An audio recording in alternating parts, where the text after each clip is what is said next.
जो मिस होता है उसकी यहाँ फोटो आती है, फोटो तक नहीं है, और ढूंढ रहे हैं उस व्यक्ति को जिसकी गुमशुदा की तलाश है, जो घर से गायब है, जो मिल नहीं रहा। अब आप सोचिए, अगर कोई भी सर्च करना चाहे, ढूंढना चाहे इस व्यक्ति को, तो कैसे ढूंढेगा? फोटो किसकी है यहाँ पे, नाम से, एड्रेस से कोई कैसे ढूंढेगा? फोटो से ही पहचान होती है, चाहे वो मुजरिम हो, चाहे वो गुमशुदा हो, या कोई एक्सीडेंट में किसी के साथ कोई हादसा हो, उसकी फोटो से पहचान होती है। मगर ये देखिए, यह भजनपुरा थाने का कारनामा है। फोटो नहीं है, ढूंढ रहे हैं, 1 महीना हो गया, ढूंढ रहे हैं। बाइक थाने में मिलती है बिना कंप्लेंट के कि उसकी एंट्री नहीं है थाने के अंदर, और वो ढूंढ रहे हैं।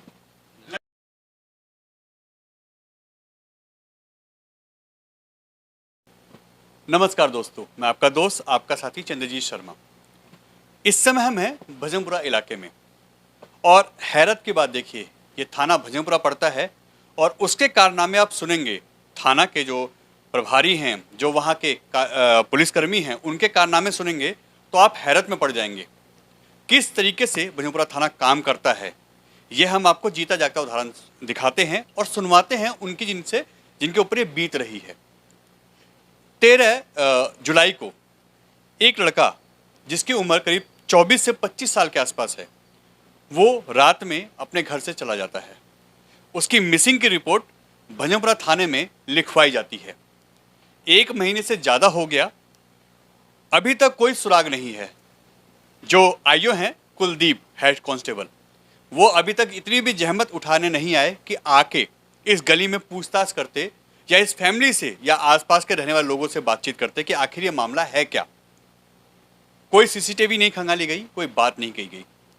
उसके अलावा एक हैरत की बात कि जो मिसिंग है, वो जिस गाड़ी से, जिस बाइक से जाता है घर से, वो बाइक भजनपुरा थाने के अंदर ही मिलती है। पुलिस को मिलती है, वो भजनपुरा थाने में आती है, ना उसकी कोई एंट्री की जाती है और ना ही कहीं उसका रिकॉर्ड रखा जाता है, और वो गाड़ी करीब 3 से 4 दिन तक भजनपुरा थाने में खड़ी रहती है। अब आप सोचिए पुलिस कैसे काम कर रही है, उसके अंदर भजनपुरा थाने के अंतर्गत आने वाला एरिया कितना सुरक्षित है, ये भी एक सवाल निशान है। आइए बात करते हैं। बेटे का नाम क्या है, कब ये मिसिंग हुआ? योगेश ठाकुर। योगेश ठाकुर। कब ये घर से गए थे और कब मिसिंग की डेट थी? 12 तारीख को रात को 13 तारीख को रात को गया था ये यहाँ से। 12 की रात को, 12 के सुबह 3 बजे करीब गया था। किस चीज से गए थे? बाइक से गया था। अपनी बाइक से गए थे वो। अच्छा। तो आपको कब पता चला ये कि आपका बच्चा बाइक से घर से गया है और वो इस समय घर से लापता है? अब ये हमारे को तो इसलिए पता लगी थी कि वो कावड़ के जरिए से निकला था। मैंने कहा कावड़ लेने गया हुआ, जब ये गया तो वो गया हुआ। सवेरे निकला था वो, हमने देखा कि कहीं घूमने चला गया है। देखा अब इन्हें झूठ बोल बोल के इनसे हमने हार्ट के पेशेंट है जे, तो इसलिए हमने झूठ बोल हमने बोला था। बच्चे के साथ कोई दिक्कत थी क्या? ऐसी कोई परेशानी नहीं है, काम धंधे वैसे तो करता था। 1 महीने से मैंने जाने नहीं दिया था। मेरे बेटा कोई परेशानी है तो रहने दे, पेट में बस दिक्कत थी, इन्फेक्शन था पेट में, बस और कुछ नहीं था। मतलब वो थोड़े बीमार थे? हाँ, थोड़ा तबीयत खराब थी बस, और कुछ नहीं था। अच्छा हंसा बोला, खूब रात को बोला है, ऐसी कोई बात नहीं हुई थी मेरे साथ में। जिस रात गए थे उस रात आपके साथ उन्होंने खाना वाना भी खाया था? दिन में भी खाना खाया मेरे साथ। रात को मैं कावड़ के ले गया हूँ तो उठ के मेरे पैर वैर छुए। हमने बोला भी है अगर तू कावड़ के लिए तेरा मन है तो चल हमारे साथ, पीछे बैठ के चल लियो तो ये हम तो अपने ले चलते हैं साथ में। उसने मना कर दिया, कह रहा भाई मेरा मन नहीं है जाने का इस बार। पापा को हमने 16 या 17 18 तारीख तक तो इसी यूज़ में रखा कि वो कावड़ पे गया हुआ है, और 17 16 तारीख तक जल ख़त्म हो गया, जब जाके हमने 17 को पापा को पता है ऐसे ऐसे ये बात है। वरना इनने तो हार्ट के पेशेंट थे, तो हमें ये लग रहा था कि कहीं इनके साथ प्रॉब्लम ना हो जाए। पता चले हम उसे ढूंढ रहे हैं और इन्हें भी साथ में लेके भाग रहे हैं। कब गया और आपने कंप्लेंट कब कराई? ये 12 तारीख की रात को रात को निकला था, और 13 की सवेरे तो 3 बजे निकला था, लेकिन घर वाले सारे सो रहे थे। तो इन्हें सुबह 8-9 बजे जब घर में उठे सब, तो उन्होंने देखा है नहीं, तो उन्होंने सोचा हो सकता है कि घूमने वूमने चले गया हो सकता है इन्होंने सोचा गाड़ी पे भी चले गए। जब बड़ा वाला भाई नीचे गया तो उसने देखा गाड़ी भी नीचे खड़ी हुई थी हमारी, बाइक बाइक बाइक गायब थी बस। तो उन्होंने सोचा कि बाइक वाइक लेके गया हुआ है तो आ जाएगा। 10-11 बजे तक हमने वेट करा, आ जाएगा आ जाएगा, लेकिन उसकी कंडीशन पेट की इन्फेक्शन हो रहा था तो उसे लूज मोशन वगैरह होते थे। तो हमने सोचा अब इतना टाइम हो गया है, अगर आता तो भाई को 11 बजे ड्यूटी जाना होता है, या तो फ़ोन कर देता, हो सकता है उसके साथ कहीं गिर विरा गया हो, हॉस्पिटल वगैरह में हो। तो वहाँ जाके हमने ट्रॉमा सेंटर वगैरह सारे चेक करे। भजनपुरा थाने में हमने एक इत्तला दी, करावल नगर थाने में हम गए, उस्मानपुर थाने में गए हम, और ट्रॉमा जीटीबी हॉस्पिटल में चेक करा हमने, ट्रॉमा सेंटर में चेक करा, अपना नियर बाय जीरो पुस्ता में पड़ता हॉस्पिटल उसमें चेक करा, अरविंद हॉस्पिटल में चेक करा। फिर उसके बाद उसका सफदरजंग से इलाज चल रहा था, वहाँ जाके चेक करा तो वहाँ कहीं भी नहीं था, क्या कोई मेंटली प्रॉब्लम थी भाई को? कुछ भी नहीं।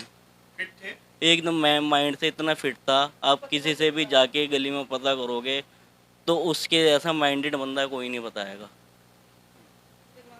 पूरा घर वही चला रहा था। जिस बाइक से गए थे वो कहाँ से मिली आपको? भजनपुरा थाने में मिली थी हमें, और भजनपुरा थाने वालों को खुद ही नहीं पता था ये बाइक आई कैसे यहाँ। कितने दिन बाद आपको पता चला? हमें 2-3 दिन बाद पता चला, और हमें जब इन पता चला पीसीआर आई है, वो भी हम सुबह से लेके वहाँ शाम 9 बजे तक हमने सीसीटीवी कैमरा देखे वहाँ पर थाने में बैठ के, खुद आईओ ने चालू करके दे दिए कि हमारे पास इतना टाइम नहीं है, आप खुद देख लो। वहाँ हमने सीसीटीवी कैमरा खुद चेक करे। जब 9 बजे तक के बाद जब पीसीआर वाले आए होंगे, उन्हें पता चली होगी कि ऐसे ऐसे बाइक की वो हो रही है छानबीन, और सीसीटीवी देख रहे हैं, जब जाके उन्होंने वहाँ कार्रवाई करनी शुरू करी। बाइक की कोई एंट्री थी थाने में? कुछ भी नहीं। और पीसीआर वाले ये भी धोखे में रख रहे हैं कि हम आपकी गली में गए थे। उस दिन आके हमने, जब उन्होंने कही कि गली में गए थे, हमने गली के बाहर भी पता करा, और दोनों रोड साइड और यहाँ नाले की साइड पे है, दोनों गली के कोनों पे पता करा, कोई पीसीआर नहीं आई थी। और दोनों गली के बाहर कैमरे लगे रहे, हमने वहाँ भी कैमरे चेक करे, कोई पीसीआर वाला नहीं आया यहाँ। अभी तक कोई आईओ आपसे मिलने आया? कोई नहीं आया, थाने से कोई नहीं आया? कोई नहीं आया घर पे, किसी ने कुछ भी ना गली के बाहर आया, ना उन्होंने सीसीटीवी के कुछ चेक नहीं करे। जितना हम उन्हें बता रहे हैं बस उतना वो सुन रहे हैं, और बाकी हम उनसे पूछते हैं सर क्या कार्रवाई चल रही है, हम कर रहे हैं कार्रवाई, जब पता चलेगा हम बता देंगे। क्या कह रहे हैं? यही कह रहे हैं बार बार? बस यही कह रहे हैं, एसएचओ से लेके आईओ तक यही कह रहा है, कुछ पता चलेगा हम बता देंगे। कितना टाइम हो गया? एक महीने से ऊपर हो गया, 1.5 महीना होने वाला लगभग। कोई सुराग नहीं है? कुछ भी नहीं, गाड़ी भी थाने में मिलती है मगर उसके लिए भी उनकी कोई जवाबदेही नहीं है? कुछ भी नहीं। अभी तक उस बाइक की एंट्री नहीं है थाने में, अभी तक नहीं है? अभी तक नहीं है, तो कोई पुलिस वाला आपसे मिलने भी नहीं आया? कुछ भी नहीं आया, कोई गली में इंक्वायरी की उन्होंने? कुछ भी नहीं सर। किसी पड़ोसी से आके ये भी नहीं पूछा कि इनके साथ घर में कुछ लड़के के साथ प्रॉब्लम थी या कुछ थी या कुछ था, कुछ भी नहीं। कॉल डिटेल तक उन्होंने निकाली है, वो भी हमने देखे हैं कि इसमें ये नंबर है, उन जो कॉल डिटेल में नंबर आया उन पे भी कॉल करके उन्होंने एक बार भी नहीं पूछा है। बस वो कागज़ की तरह निकाली और हमें दिखा दी बस। फोन भाई लेके गया था अपना? फ़ोन घर पे ही है उसका, फ़ोन पर्स वगैरह सब घर पे ही छोड़ के गया हुआ। ना उसकी किसी से यारी दुश्मनी, ना कुछ, अपने काम से काम मतलब रखता था, नशा बिल्कुल नहीं करता था, कि हो सकता है कि नशे के चक्कर में चले गया, और नशा कुछ भी नहीं करता था। यारी दुश्मनी कुछ भी नहीं थी। यार दोस्तों से बात करी तो वो खुद कह रहे हैं कि हमारे तो 2-2 महीने तक भाई बात ही नहीं होती थी।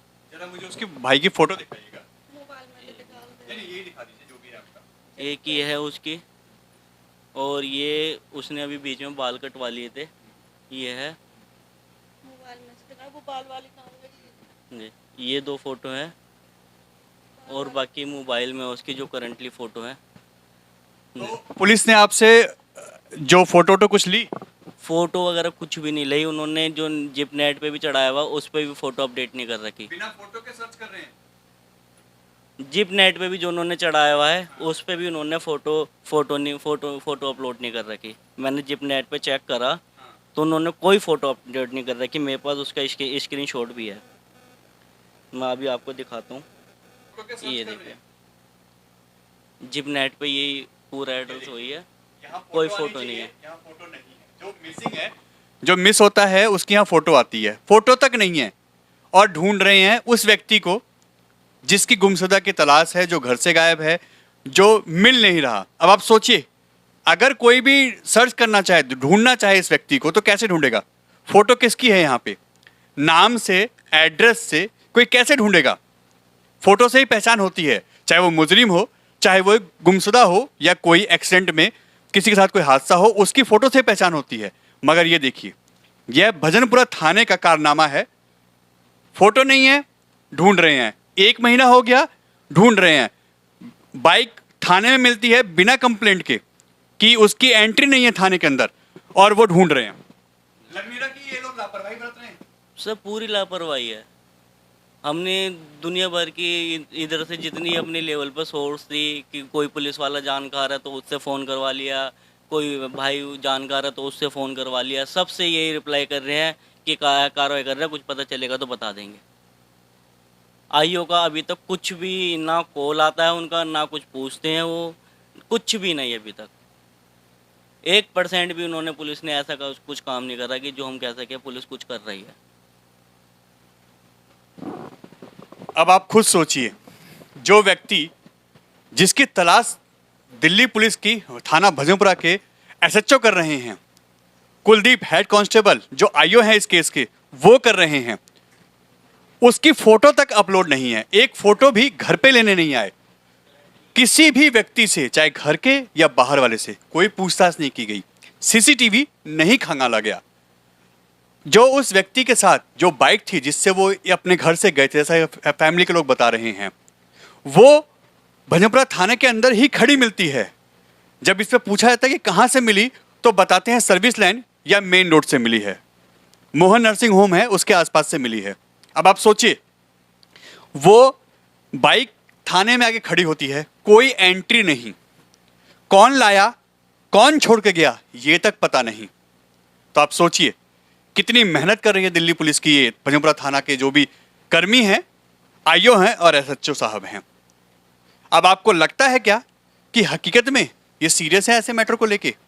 हाँ, हमें अब लगता है कि दिल्ली पुलिस को शर्म आनी चाहिए। थाना भजनपुरा के जो भी इसमें इन्वॉल्व हैं लोग, चाहे वो एसएचओ हों, चाहे वो कुलदीप हेड कांस्टेबल जो आईओ हैं, उनको भी शर्म आनी चाहिए। किसी का जवान बच्चा किसी भी कारण से घर से चला जाता है, खो जाता है, उसको ढूंढने की जहमत नहीं उठाते। और ढूंढेंगे भी कैसे जब उनके पास उसकी फोटो तक नहीं है। जिस बाइक से गया वो बाइक थाने में मिलती है, कोई एंट्री नहीं, कौन लाया पता नहीं। तो आप सोचिए थाना कैसे काम कर रहा है। अगर कोई ऐसे हालात में कोई उस थाने के अंतर्गत बम रख जाए, कोई आतंकवादी घुस जाए, कोई और ऐसी हरकत हो जाए, तो आप सोचिए भजनपुरा थाना का जो पुलिसकर्मी हैं, भजनपुरा थाना के जो लोग हैं, वो कितने सुरक्षित हैं और वो कैसे काम करते हैं। हमें तो अब ये बताते हुए और कहते हुए शर्म आती है कि भजनपुरा थाना ऐसे काम करता है। हम नॉर्थ ईस्ट दिल्ली के डीसीपी साहब जॉय सर से इस पे बात करेंगे और उनसे भी रिक्वेस्ट करते हैं कि सर देखिए, आपके अंतर्गत आने वाला थाना कैसे काम करता है। ऐसे काम अगर होगा तो कैसे इनका 25 साल का जवान बच्चा मिलेगा जो खो गया है, और कैसे उसके सुराग मिलेंगे। ये शर्म की बात है दिल्ली पुलिस के लिए और ऐसे थाने के सभी लोगों के लिए, चाहे वह एसएचओ हो, कोई भी पुलिसकर्मी हो, कोई भी आईओ हो। N Bharat TV, Bhajanpura, Delhi.